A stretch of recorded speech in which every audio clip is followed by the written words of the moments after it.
Shalom, shalom, c'est la paix de notre Seigneur Jésus-Christ vous soit partagée. Aujourd'hui, une fois de plus, nous voulons partager quelque chose qui nous amènera à la gloire de notre Seigneur Jésus-Christ. Le moindre de tous, Antonio Langaba, votre humble serviteur.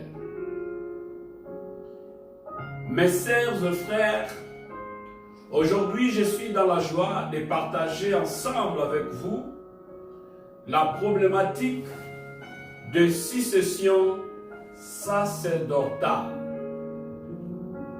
Et nous avons 3 mots qui vont nous amener dans ce pourparler des Écritures pour comprendre qu'est-ce qui se passe à nos jours. La problématique de succession sacerdotale. D'habitude, nous passons des conférences avec des serviteurs de Dieu. Nous passons des enseignements avec des ouvriers. Et aussi, aujourd'hui, nous avons la joie de partager ensemble avec vous cette thématique, la problématique de succession sacerdotale. Que veut dire problématique? Dans la problématique, c'est l'ensemble de tout ce qui suscite la discussion dont l'existence, la vérité, la certitude et la réussite est douteuse. C'est ça, d'en fait, nous appelons la problématique. Du coup, nous avons la problématique, c'est un art et la science de poser les problèmes. Donc, la problématique de succession sacerdotale, la problématique veut dire c'est un art de la science de poser les problèmes. Alors, qu'est-ce que veut dire succession? Je vais d'abord donner l'étymologie des mots pour faciliter ce que je vais ici débrousser, parler, partager ensemble avec vous. J'ai 3 mots. La problématique, succession et aussi sacerdotale. Que veut dire succession? Étymologiquement parlant, ce mot vient du latin successio, qui est le fait de devenir à la place de, ou c'est le fait de succéder à quelqu'un. C'est ce que nous appelons succession. Alors, c'est le fait d'obtenir le pouvoir d'un prédécesseur.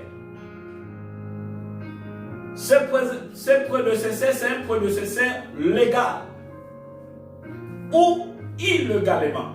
C'est celui que nous voulons ici expliquer. Donc nous avons la problématique de succession sacerdotale. C'est le fait d'obtenir le pouvoir de prédécesseur légalement ou illégalement, ou soit c'est la transmission du pouvoir selon leurs règles, mais selon les concepts de patrimoine. La succession, c'est la transmission de l'héritage laissé par une personne décédée à une ou à plusieurs personnes vivantes. Aujourd'hui, dans des églises, dans des orchestres, dans des entreprises, dans des communautés, nous avons cette problématique de succession. Mais si nous voulons parler de la succession sacerdotale, aujourd'hui, les gens nous posent des questions. Pourquoi, quand un pasteur est décédé, c'est la femme, c'est l'enfant, c'est le machin qui prend le pouvoir? Quand on parle de pouvoir, la libérance, il prend le devant. Ça, c'est un grand problème. Pendant que tout autour des responsables, il y a des collaborateurs. Pendant que tout autour des leaders, il y a des ouvriers. Mais subitement, à la mort deux représentants légaux, deux leaders ecclésiastiques, d'office on pointe, c'est son enfant qui va succéder à son père, ou c'est la femme qui succède à son mari. C'est pourquoi, ensemble avec vous, nous voulons traiter cette thématique, la problématique des successions sacerdotales. Je disais succession veut dire, étymologiquement parlant, ce mot vient du latin, successio. Alors c'est le fait d'obtenir le pouvoir d'un prédécesseur, légalement ou illégalement. Alors que veut dire sacerdote ou sacerdotal? Parce que je parle de la problématique de succession sacerdotale. Sacerdotal veut dire c'est tout ce qui est propre au sacerdoce. Or, sacerdoce, c'est un état ou dignité de ministre de Dieu, ou encore ministre de la parole. Tous, nous ne sommes pas des ministres de la parole. Je ne vais pas parler de ministère, je ne vais pas parler de dons ministériels, mais plutôt je parle de sacerdotat. Alors, conformément à la parole de Dieu, la notion de la succession n'est pas hors du sujet. Parce que la parole de Dieu a traité cela dans ces trois facettes. Première facette, selon la parole de Dieu. Dans la première facette, nous avons la succession légale et sans problème comme suite. La succession de Josué à la place du prophète Moïse. Nous allons voir le livre de Deutéronome, chapitre, nous allons voir Deutéronome, nous allons voir Nombre, chapitre 27, verset 12 à 23. Alors nous voulons tous aborder cette thématique pour comprendre. Alors pour qu'on arrive à la compréhension, je demande qu'on me passe la Bible et nous allons lire ce qui est écrit pour comprendre les Écritures. Pardon. Nous allons lire tous ensemble pour comprendre les Écritures. Je suis dans le livre de Nombre, chapitre 27, verset 12 à 23. Je parle de la succession légale qui est sans problème. Nous avons la succession de Josué à la place du prophète Moïse. Nous connaissons très bien le prophète Moïse. C'est celui qui a écrit Genèse, Exode, Lévitique, Nombre et Deutéronome. Ce sont des livres Pentateuque. Nous sommes tous d'accord. Que Dieu vous bénisse. Merci pour avoir partagé notre direct. Que Dieu vous bénisse, l'homme de Dieu. Que Dieu vous bénisse, toi qui as voulu se connecter à notre live. Que la gloire et la grâce de notre Seigneur Jésus-Christ vous soient partagées. Je disais, je suis dans le livre des Nombres, chapitre 27, au verset 12 à 23. Écoutez, nous allons naviguer dans les Écritures pour mettre l'accent à ce que nous voulons ici partager. Alors écoutez, dans le livre des Nombres, chapitre 27, au verset 12 à 23, on nous parle de la succession légale qui est sans problème. Écoutez, la parole de Dieu nous dit ceci. Je commence au 12, il dit: l'Éternel dit à Moïse, montez sur cette montagne d'Abarim et regardez le pays que j'ai donné aux enfants d'Israël. C'est l'Éternel, le Dieu, qui va dire à Moïse de monter sur la montagne d'Abarim et qu'il puisse regarder la terre qu'il avait donnée au peuple d'Israël. Alléluia. Alors que Dieu vous bénisse abondamment. Il dit encore 13. Tu les regarderas, mais toi aussi tu seras recueilli auprès de ton peuple, comme Aaron ton frère a été recueilli. Il essaie de dire parce que vous avez été rebelles à mon ordre dans le désert de Tsin lors de la constatation de l'assemblée et que vous ne m'avez point sanctifié à l'occasion des eaux. Ce sont les eaux de constatation à Kadek dans le désert de Tsin. Moïse a désobéi à la loi de Dieu.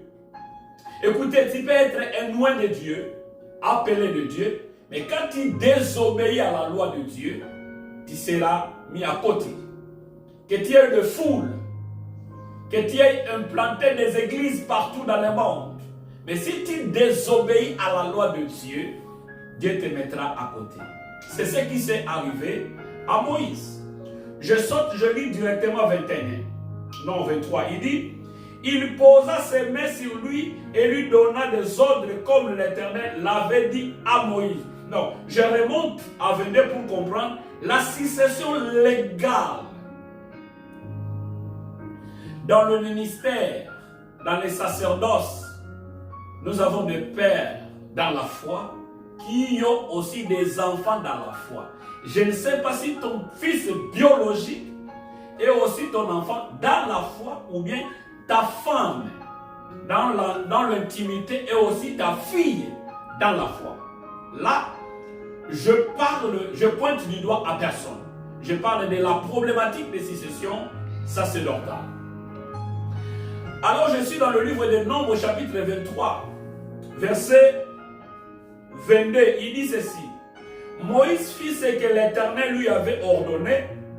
Il prit Josué et il le plaça devant les sacrificateurs, Éléazar et devant toute l'assemblée. Donc, c'est Moïse qui plaça Josué devant toute l'assemblée et il présente. Bien-aimé dans le Seigneur, je ne sais pas ce qui peut arriver dans ton ministère maintenant.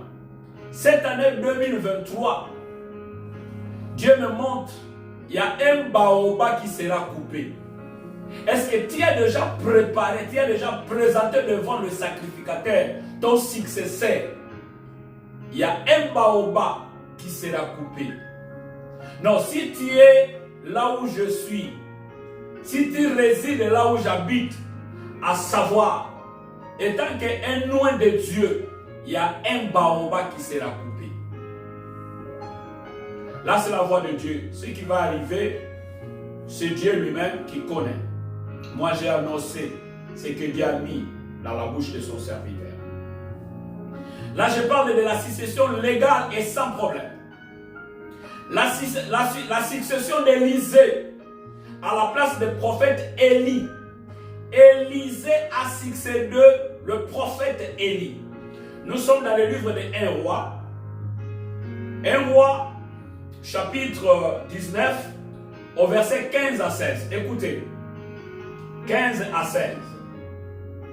L'Éternel lui dit, va, reprends ton chemin par le désert jusqu'à Damas.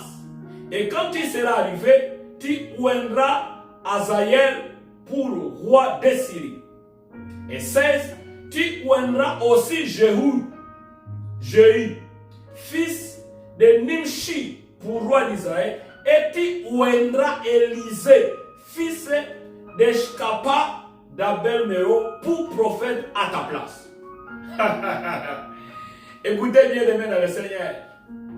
Il y a ce qu'on appelle confirmation ministérielle. Il y a ce qu'on appelle appel ministériel. Il y a ce qu'on appelle consacration. Nous sommes consacrés depuis le ventre de nos mères. Il dit à Jérémie, je t'ai connu avant que tu viennes. Si tu es confirmé comme pasteur, évangéliste, docteur, diacre, ancien, Dieu t'a connu. Mais maintenant, tu es en train de donner des fruits. Je parle aussi de la succession d'Éléazar à la place du souverain sacrificateur Aaron. Éléazar à la place du souverain sacrificateur d'Aaron, qui était aussi son père biologique. Ah, ici je parle aussi de ce qui est biologique. Fils biologique peut aussi succéder à son père, à condition qu'il soit ouvrier, fils dans la foi. Il le double, fils biologique de son père et fils dans la foi de son père. Ça peut aussi arriver. Mais attention, vous avez des pasteurs, vous avez des collaborateurs. Est-ce que vous avez des pasteurs, vous avez des collaborateurs, ou bien vous êtes seul dans le champ ministériel? La problématique de succession sacerdotale. Je me souviens encore un jour, à l'Institut, pendant qu'on apprenait la théologie évangélique, on pose la question à un docteur. Il nous dit, écoutez, aujourd'hui, en Afrique, dans nos églises évangéliques, nous avons des problèmes de succession. Pourquoi? Parce que quand un homme commence le champ ministériel, quand il commence l'œuvre, il est entouré de sa femme, il est entouré de ses enfants, il est entouré de ses membres de famille. Et à sa mort, il va léguer, ou les anciens qui reconnaissent cette autorité, ils vont léguer le bâton de commandement. Mais attention, attention, c'est ceux qui craignent division et la séparation. J'aurai le temps de parler de la séparation, de parler de la différence qui existe entre la division et la séparation. Et la succession de certains rois dans la parole de Dieu, nous allons comprendre. Merci pour tous ceux qui sont connectés, qui partagent, qui aiment. Je parle de la problématique des successions sacerdotales. La succession légale est problématique. Nous avons la succession légale est problématique. Nous avons comme succession légale et problématique. Dieu a choisi David. Il devait succéder à Saoul. Donc la succession du roi David à la place de Saoul. C'est légal. Mais cela devient problématique. Nous avons la succession de Salomon à la place de David, son père. Cela était légal. Mais ça crée aussi des problèmes. Nous avons la succession de Roboam à la place de Salomon, son père. Cela a créé aussi des problèmes. Pasteur, responsable d'une église. L'église n'appartient pas à ta famille. L'église appartient à Dieu. Et nous sommes que des gérants, des responsables. Tout autour de vous, il y a des serviteurs. Il y a des servantes. Il y a des ouvriers.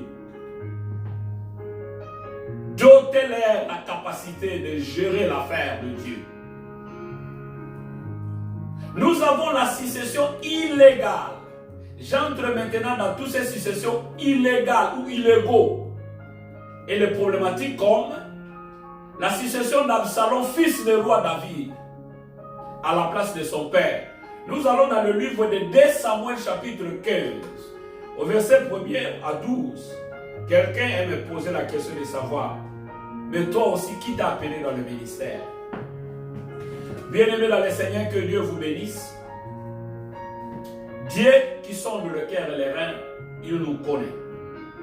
Ce n'est pas à nous pointer du doigt et dire, je suis X ou Y, mais c'est à Dieu le Père qui nous a appelés de nous juger. La succession illégale est problématique. La succession d'Absalom, fils du roi David, à la place de son père. Nous sommes dans le livre de 2 Samuel chapitre 15, au verset 1er à 12. La lecture est tellement longue, mais nous allons lire et expliquer. Que Dieu vous bénisse. Il dit, après cela, Absalom se procura un char et des chevaux et 50 hommes qui couraient devant lui. Il se levait de bon matin et se tenait au bord d'un chemin de la porte. Et chaque fois qu'un homme ayant une constatation se serrait vers le roi pour obtenir un jugement d'Absalom, l'appelait et disait de quelle ville est-il?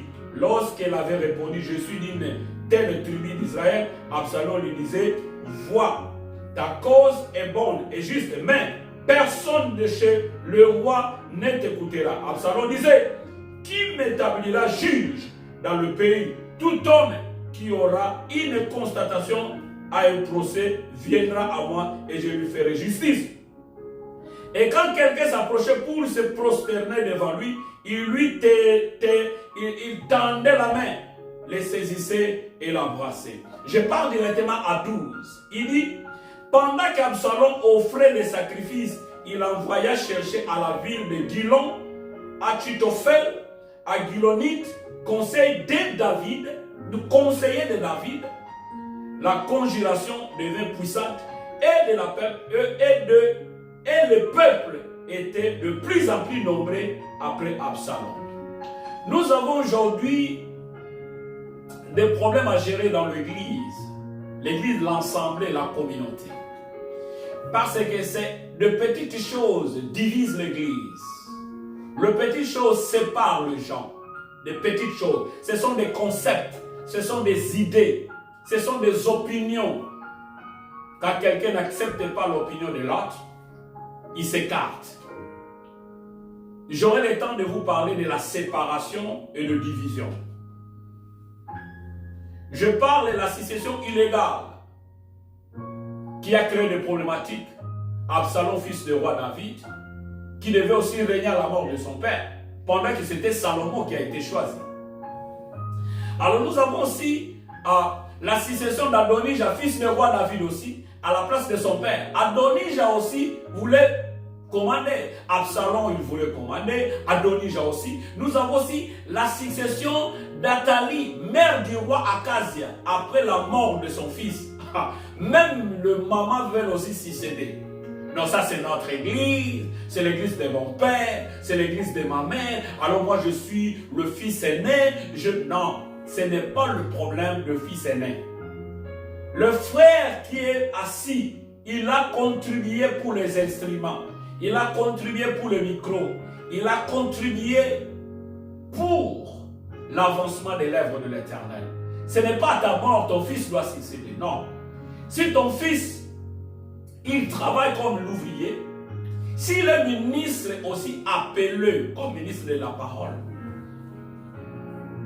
cela ne peut pas créer de problème. Mais est-ce qu'il a la capacité de gérer? Il y a des anciens, il y a ceux qui sont dans le collège pastoral. Je ne vais pas épingler ici les problèmes que nous vivons aujourd'hui. Si vous avez des questions, posées dans les commentaires, j'aurai le temps de vous répondre. Que Dieu vous bénisse. Alors, notez bien. De Genèse à Apocalypse, nulle part qu'il y a une mention ou l'exemple similaire qui traite du problématique dans la succession sacerdotale. De Genèse à Apocalypse. Nulle part. Je crois que je me fais comprendre. Alors, comme la parole de Dieu ne reconnaisse pas ces concepts, alors par là, dans notre délimitation du sujet d'aujourd'hui, nous classons sous-thèmes dans des classes de sous-thèmes comme les humains et les conventionnels. Tout ce qui est conventionnel. Selon la parole de Dieu,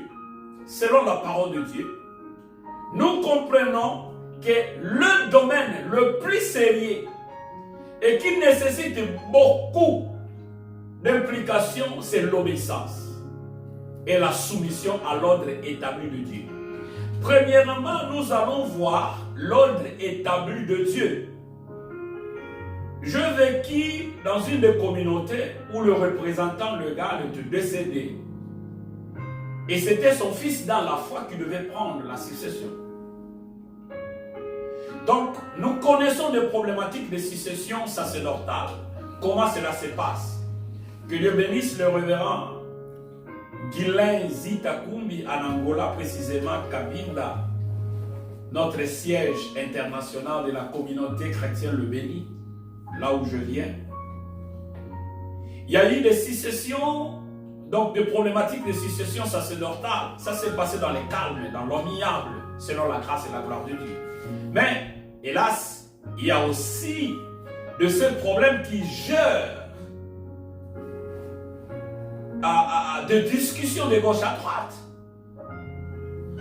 Alors, de Genèse à Apocalypse, nulle part qu'on a mentionné l'exemple similaire de traité de problématiques de succession sacerdotale. Alors, selon la parole de Dieu, ce domaine nécessite l'implication de l'obéissance à la parole de Dieu, selon l'ordre établi de la parole de Dieu. Si cela arrive à votre église, et il est temps de comprendre qui est le grand frère. Non. Maman, la femme du pasteur n'est pas la grande sœur de l'église. Elle est la femme du pasteur. Dans l'église, il y a le grand frère.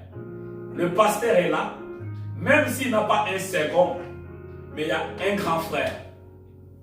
Non. Le grand frère peut prendre la place de son père. Quand je dis prendre la place de son père, gérer les affaires. Le grand frère que je parle ici, ce n'est pas biologique. Il y a de grands frères dans la foi. Donc quelqu'un à qui, quand le père voyage, il est en train de tester, il laisse l'église.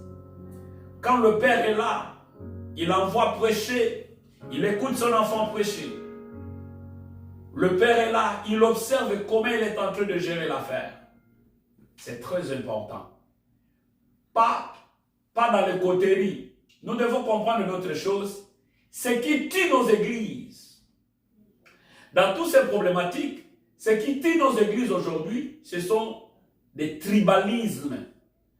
Parce qu'il est de notre contrée, parce qu'il parle aussi notre langue, parce qu'il est le fils de X ou Y, alors c'est à lui que je vais léguer à la responsabilité.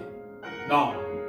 L'église n'appartient pas à notre tribu seulement. Non. Notre Dieu, c'est le Dieu de toutes les races.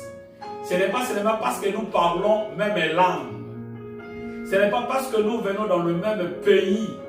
Ce n'est pas parce que nous sommes du même village. Si vous formez une église tribale, ce n'est plus Jésus. Ce n'est plus le Dieu. Si vous formez une église traditionnelle, ce n'est plus la parole de Dieu qui est là. Un responsable d'une église ne peut pas tenir devant la chair pour dire, ça c'est mon église. Si tu vois que les choses ne marchent pas, la porte est ouverte, tu peux partir. Non, ce n'est pas ton église. L'église appartient à Dieu. Un responsable d'une église, quand il se met devant la chair, c'est pour transmettre la vie et non la mort. La chair est chair. Et quand nous sommes devant, c'est une responsabilité. C'est pourquoi la parole de Dieu nous dit qu'il n'y ait pas beaucoup de gens qui enseignent.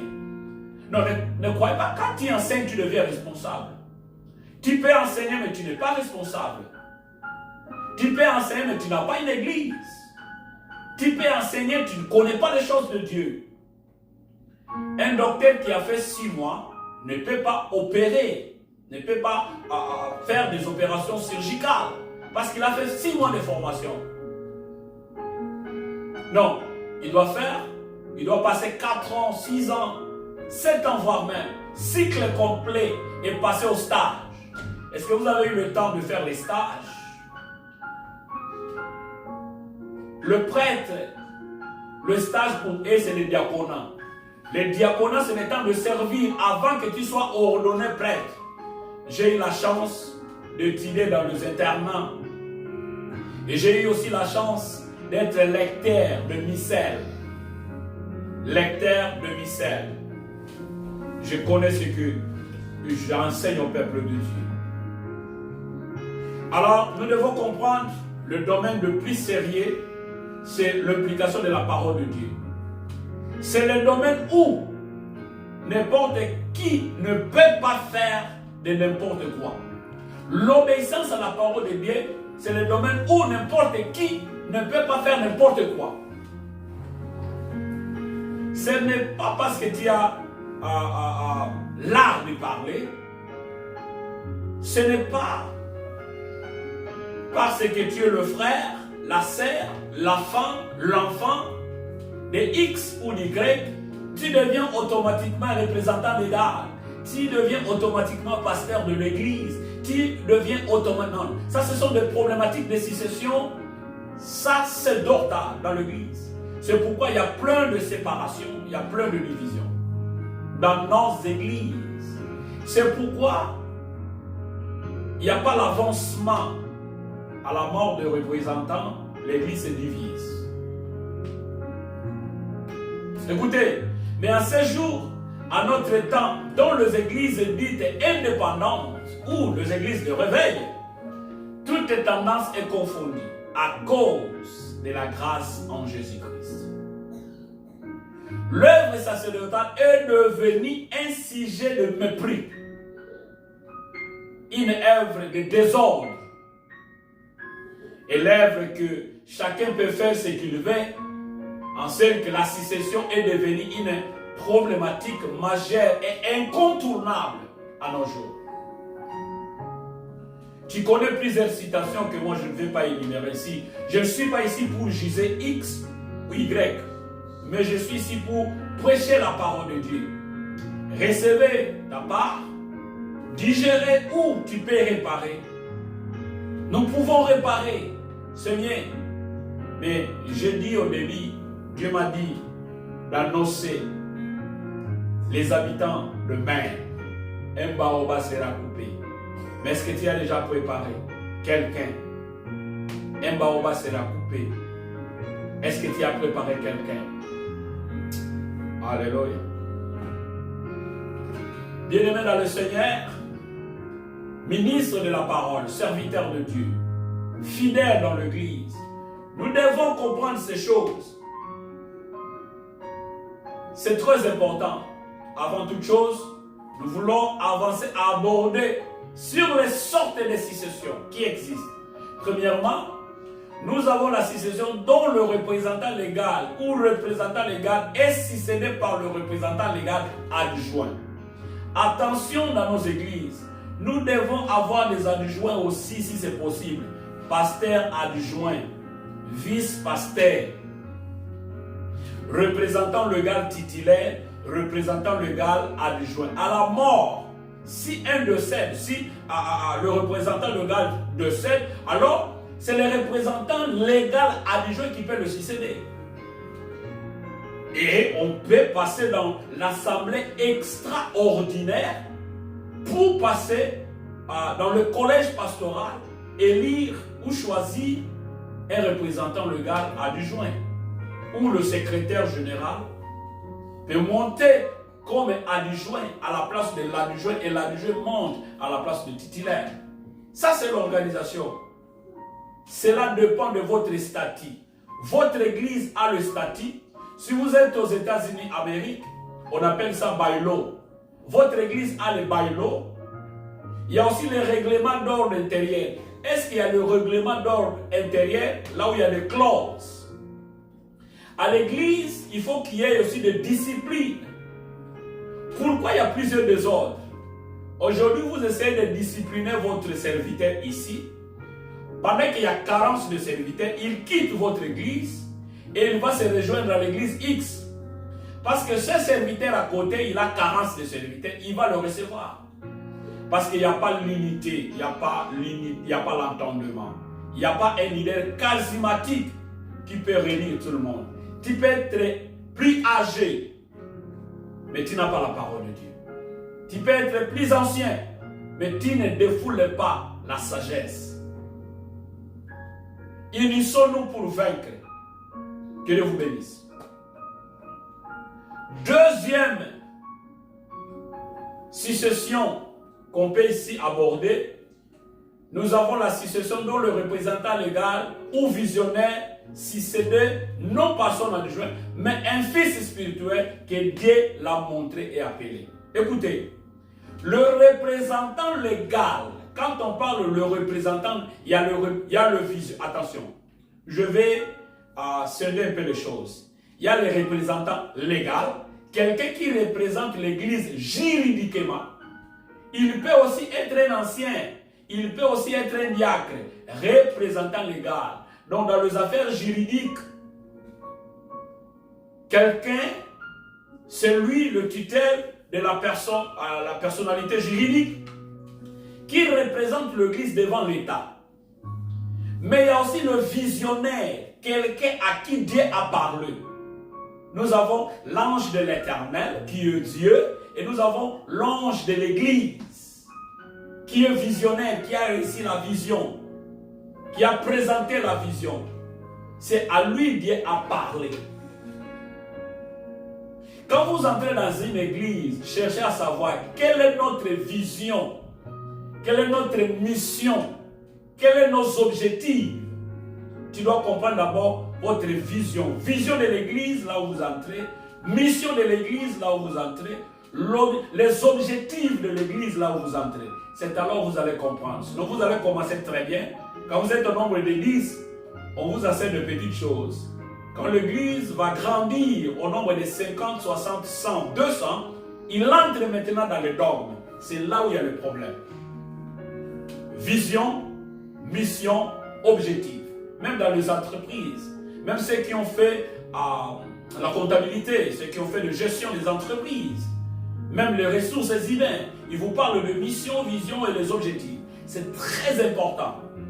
Prenez toujours le temps de parler de la mission, de parler de la vision et les objectifs. Troisième cas qu'on peut traiter, nous avons la succession de la femme. Ici, je veux vraiment marteler ici. Troisième, nous avons la succession de la femme, du mari ou l'enfant biologique qui fut aussi comme fille ou fils spirituel, le visionnaire ou le représentant légal. Soit un collaborateur ou collaboratrice dont son ministère fut éprouvé et accepté lorsque le visionnaire ou représentant légal était en vie. J'ai parlé de ça. Si ta femme, attention, ta femme peut jouer des rôles. Elle est femme à la maison et elle est aussi ta fille dans la foi. Ton enfant peut jouer des rôles. Elle est fils à la maison, biologique. À l'église, c'est ton fils dans la foi. Mais attention, tu as aussi tes collaborateurs. Tu as aussi ton collaborateur. Quand tu es en vie, est-ce que tu donnes aussi à tes enfants que tu as appelés dans le ministère, que tu as consacré, tu as confirmé?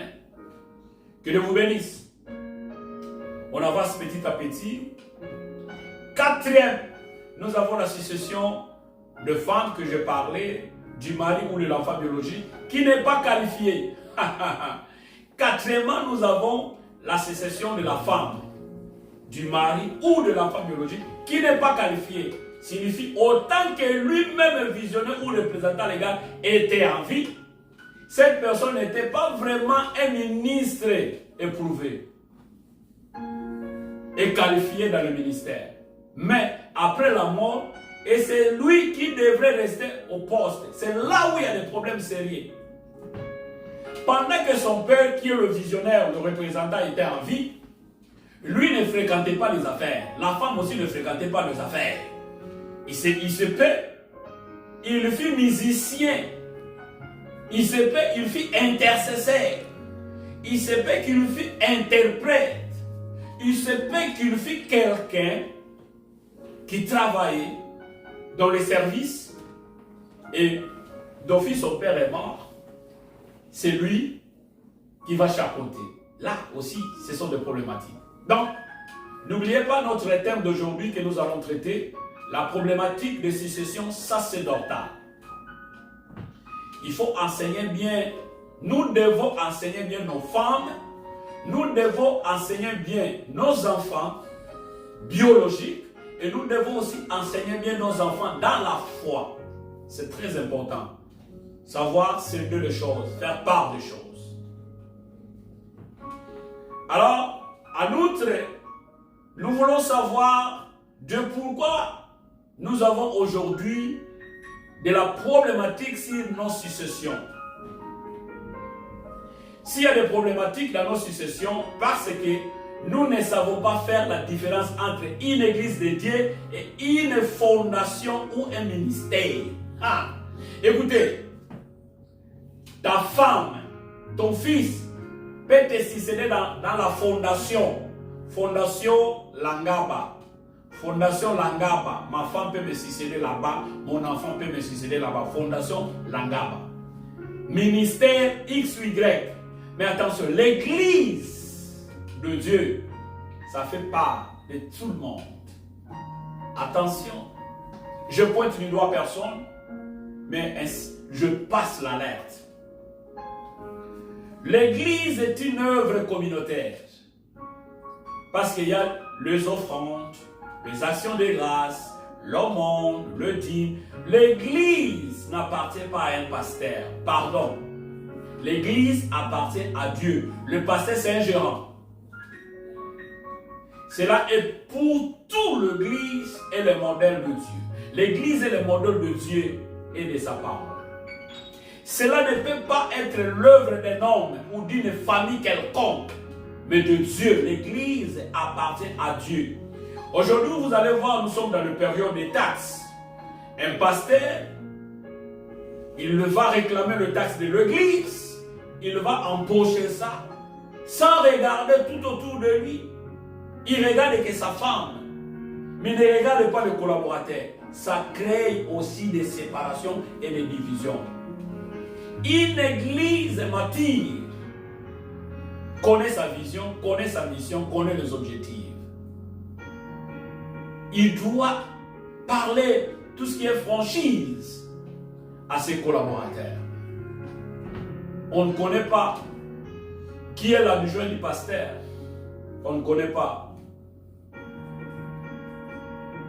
Alors nous devons savoir quelque chose. La fondation et le ministère sont les œuvres de l'homme et le propriétaire. Donc, la fondation et le ministère. Ministère X, ministère X. Ah, là, c'est l'homme qui est le propriétaire. Mais l'église, c'est Dieu qui est le propriétaire. Alléluia. Si l'homme oublie qu'il avait fait pour Dieu, non pour lui-même. L'église, nous faisons ça pour Dieu. Oh, nous commençons l'œuvre pour Dieu, non pour nous-mêmes. Attention, l'œuvre appartient à Dieu. Cela n'appartient pas à un pasteur. L'œuvre appartient à Dieu.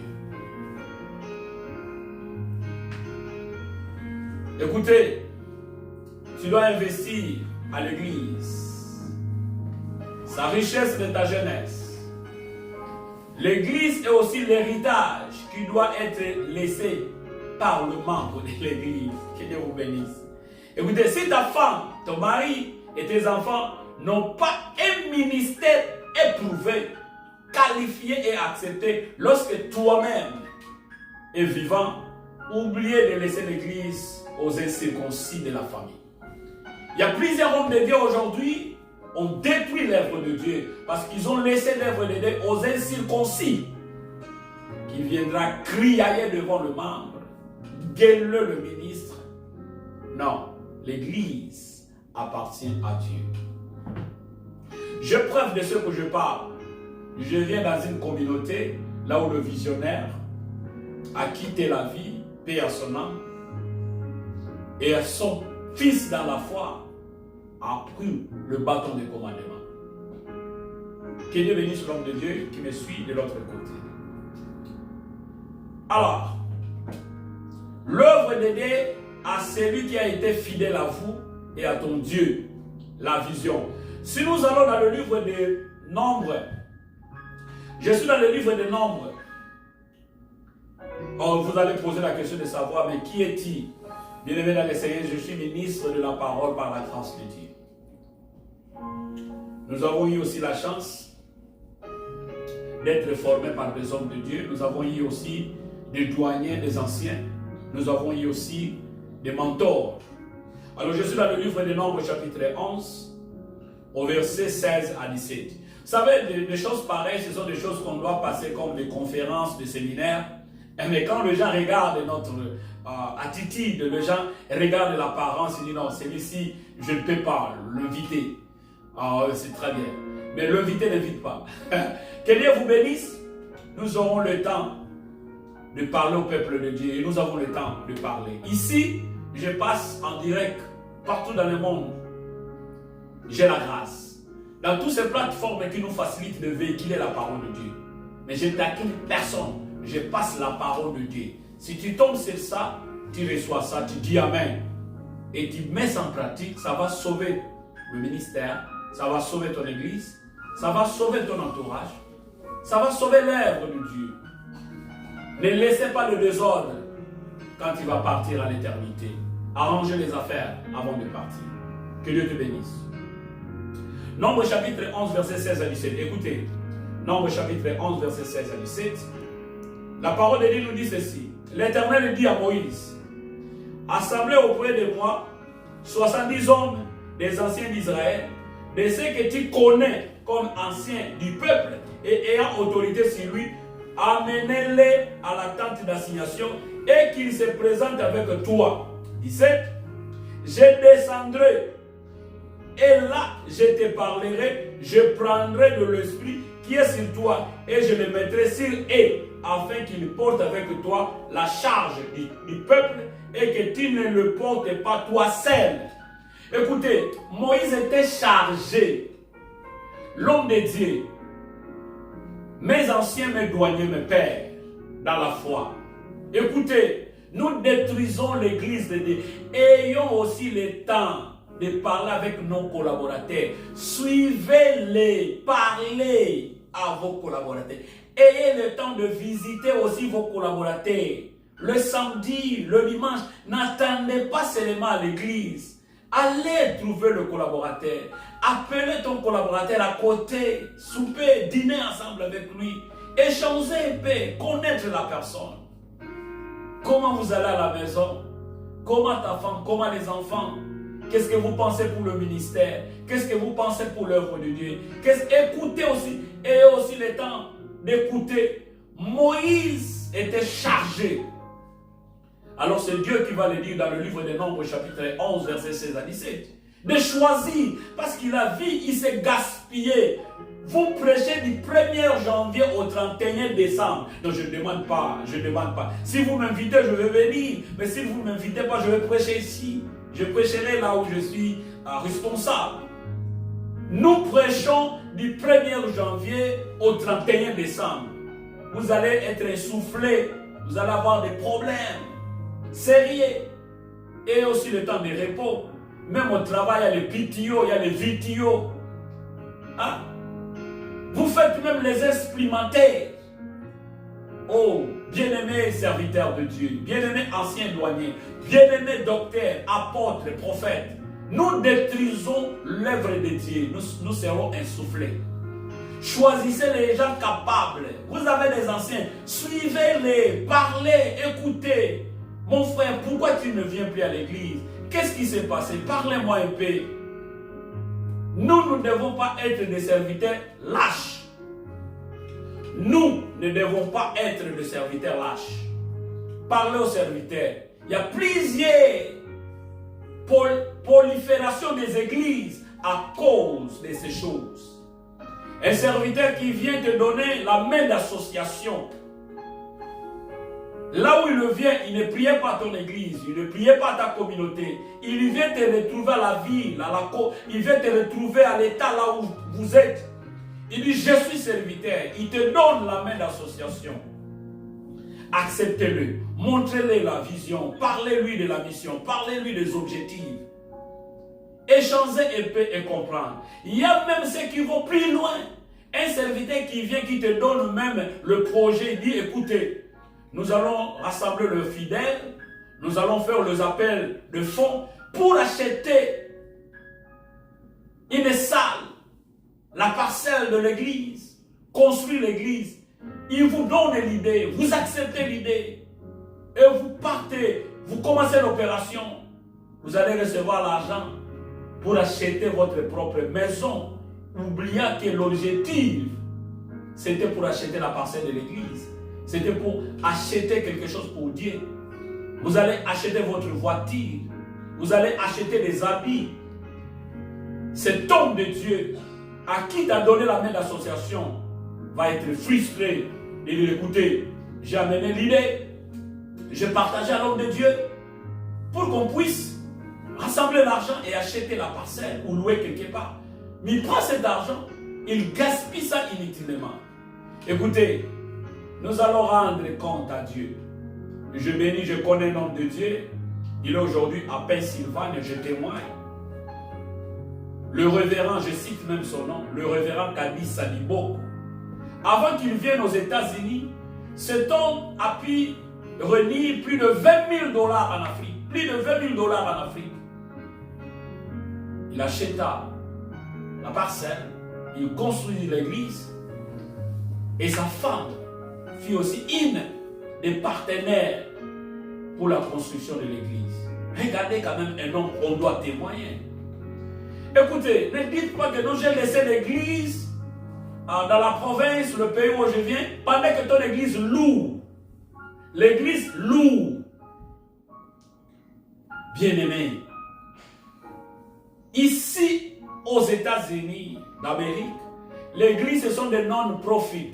Ce sont des non-profit organizations. Ce sont des ONG. Il y a plein des avantages. Alors, il faut être clair. Il faut être clair chez tes collaborateurs, être clair chez le fidèle. C'est ça qui donnera le succès. Que Dieu vous bénisse. Écoutez, quand le leader n'a pas une originalité et authenticité de la vision, il finira à copier et à suivre le modèle des hommes.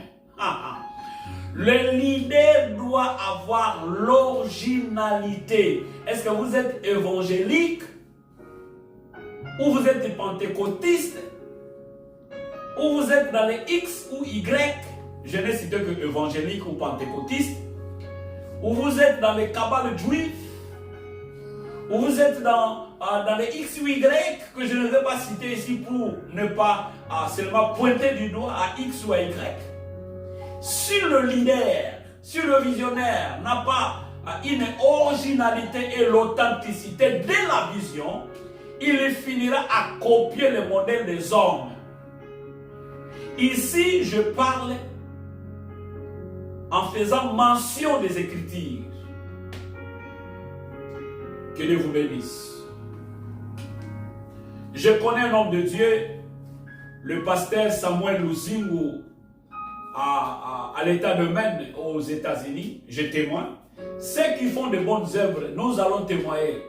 Ce monsieur, Dieu l'a appelé, c'est un loin de Dieu. Il a commencé en 2018. Aujourd'hui, il a son église propre. L'église a contribué. Il a démontré de quoi qu'il est capable. Il a acheté la parcelle de l'église. On a construit. Ils ont équipé. Ça, c'est quand même un homme. On doit témoigner. Nous n'allons pas seulement parler de Moïse, d'Aaron, de Salomon, de Jéroboam. Nous devons aussi parler des gens authentiques. Vous êtes là depuis 2000. Depuis 2000 que vous êtes là. Mais lui, il a commencé qu'en 2018.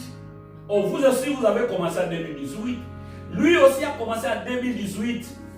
Comptez 2018 jusqu'à présent, ça fait 4 ou 5 ans. Il a sa propre église. Que Dieu lui bénisse. Que Dieu bénisse le couple Samuel Luzingu de l'église de Rema Church. Écoutez, ça ce sont des modèles. Hein?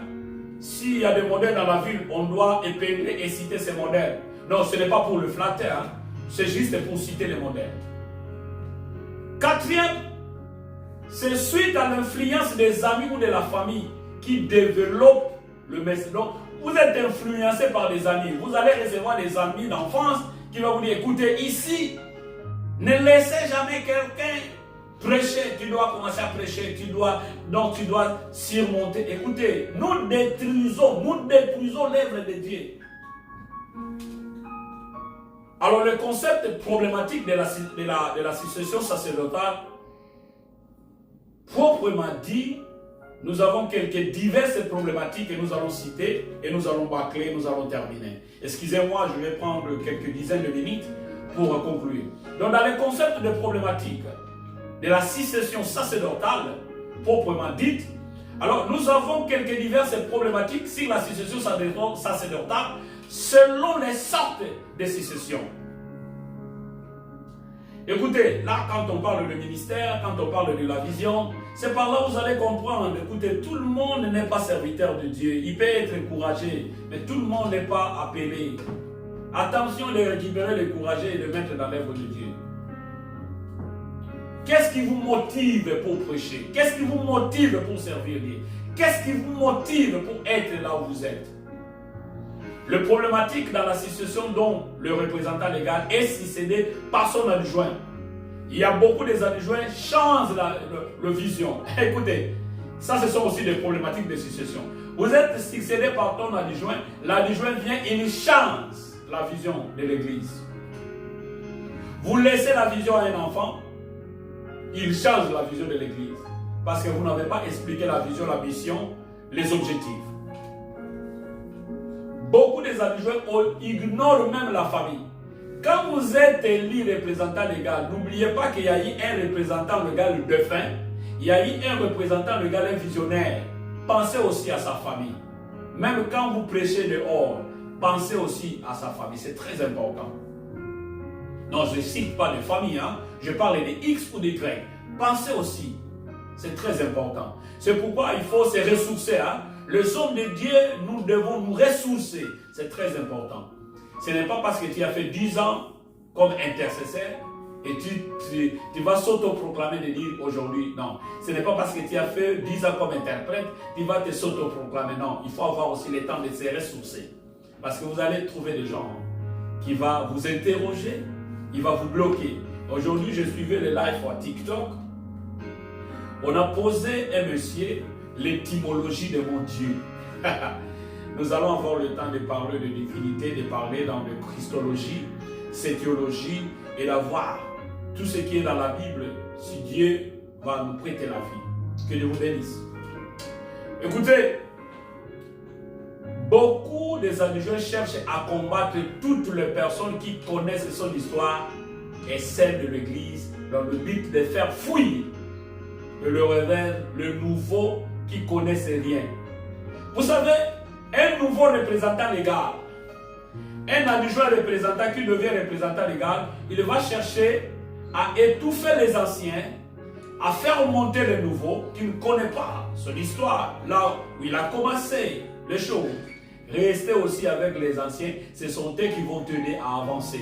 Quand vous allez essayer de bouger la vision, ce sont eux qui vont vous faire retourner. Attention aussi avec la formation qu'on reçoit.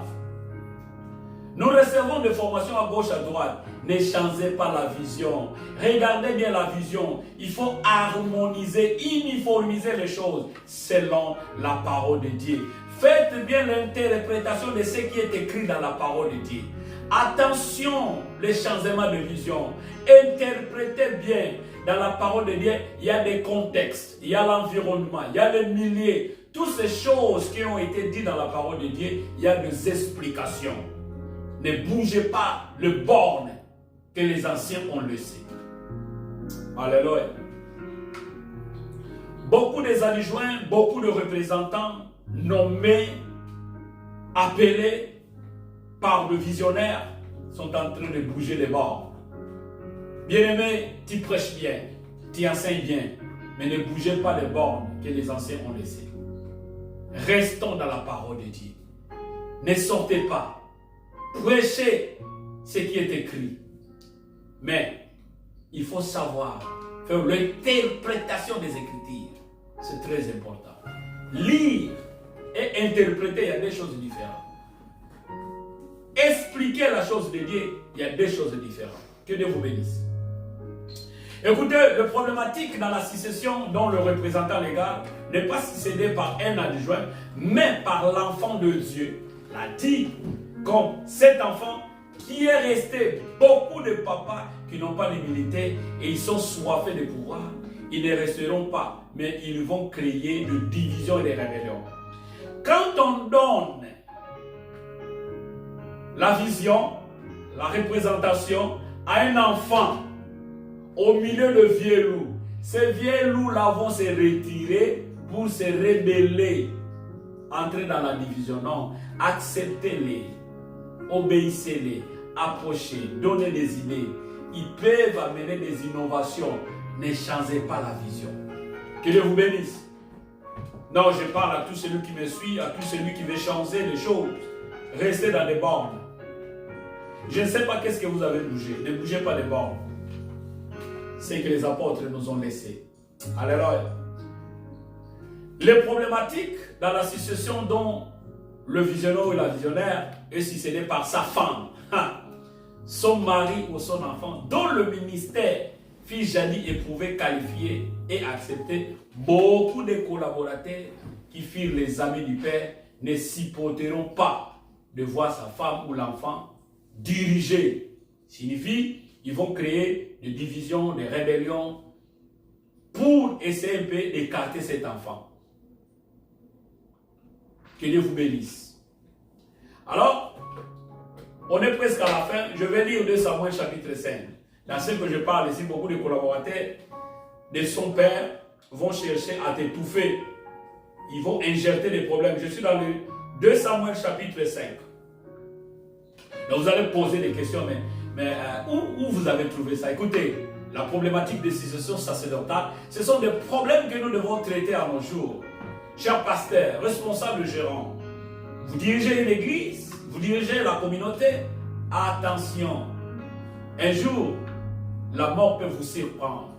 Mort subite, l'accident, un problème. Vous allez au lit, vous partez pour de bon. Est-ce qu'il y a quelqu'un que vous préparez pour éviter le désordre? Quand vous ne serez pas là, qui prendra le bateau de commandement? Le problématique, ça ce sont la problématique de succession sacerdotale. Je suis dans le livre de 2 Samuel chapitre 5 au verset 1 à 3. Écoutez, il dit ceci.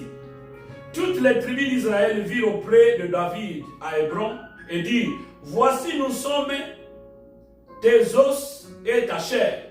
Autrefois, déjà lorsque Saoul était notre roi, c'était toi qui conduisais et qui ramenait Israël à l'Éternel.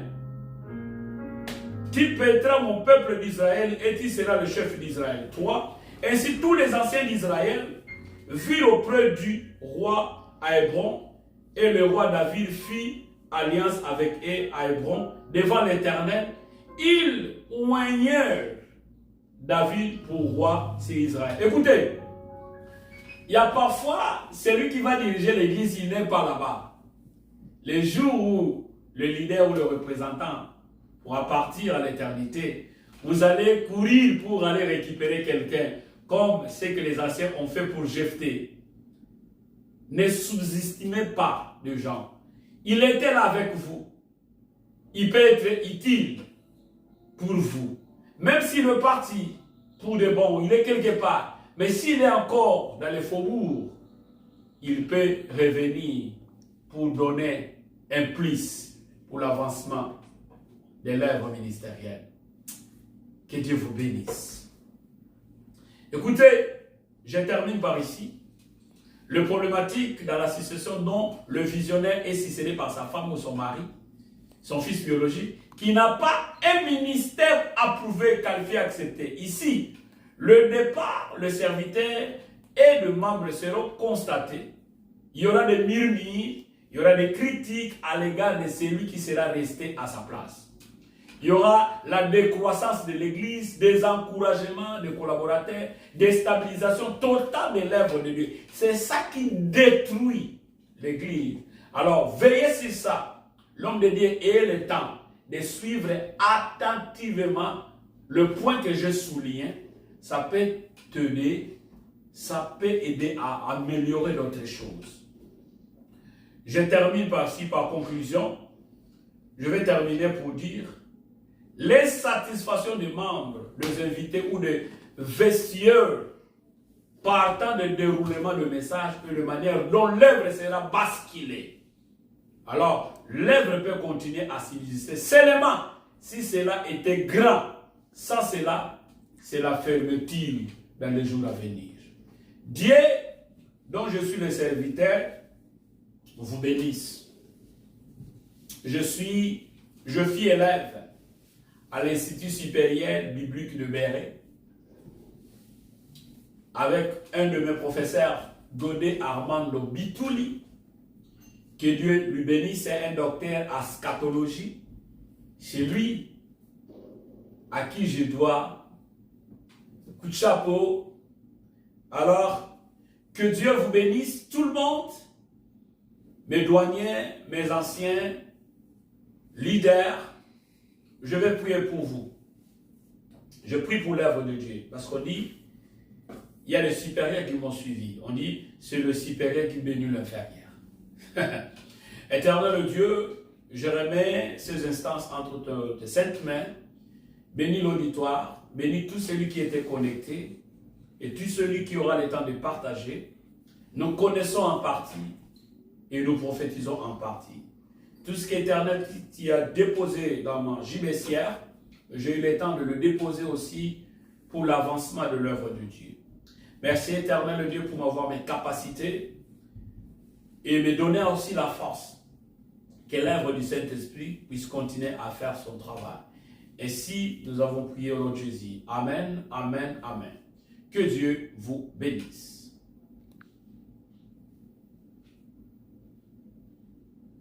Amen.